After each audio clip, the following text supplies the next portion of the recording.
얼마 전 오존층에서 새로운 구멍이 포착되었습니다. 이 구멍은 무려 남극 대륙보다 7배나 더 거대한 크기를 가지고 있었죠. 하지만 더 놀라운 점은 이 오존 구멍이 1980년대부터 계속 존재해 왔었다는 겁니다. 그런데 이 거대한 구멍은 왜 이제서야 발견이 된 걸까요? 그리고 이 구멍은 그동안 우리에게 어떠한 영향을 미쳐왔을까요? 지상에서 약 25에서 30km 지점에는 오존으로 구성된 층이 있습니다. 이 오존층은 태양의 강한 자외선으로부터 지표면을 보호해주는 아주 고마운 역할을 해주고 있죠. 그 덕분에 우리를 비롯한 많은 생명들이 지구에서 살아갈 수 있습니다. 그런데 이 오존층은 문명의 발전과 함께 서서히 파괴되는 운명을 맞이하고 말았습니다. 과학자들은 1980년대에 처음으로 오존층에 구멍이 생겼다는 사실을 발견했는데요.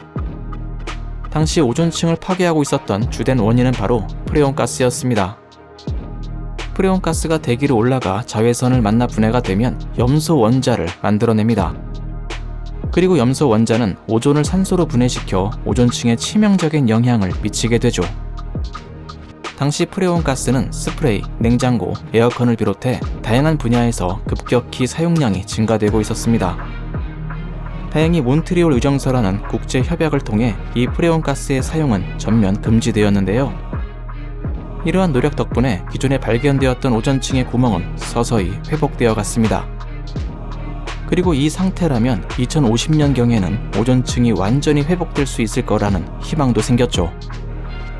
그런데 정말 안타깝게도 오존층에서 또 다른 구멍이 발견되고 말았습니다. 무려 1980년대부터 계속 지속되어 온 남극 대륙보다 7배나 더 거대한 구멍이 말이죠. 과거 프레온 가스의 사용을 금지했음에도 오존층의 파괴는 막을 수 없었던 것 같습니다. 이 오존 구멍은 지구 표면적의 절반을 차지하고 있는 열대 지방 위에 형성되어 있었는데요. 그래서 이 오존 구멍의 존재는 전 세계적으로 다양한 문제를 일으켜왔을 가능성이 있습니다. 사실 열대성 및 극지의 오존층은 성층권의 온도를 조절하는 데 아주 중요한 역할을 하고 있습니다. 즉, 이 오존 구멍은 열대 지방뿐만 아니라 전 세계의 기후에 많은 영향을 미쳐왔을 수 있다는 거죠.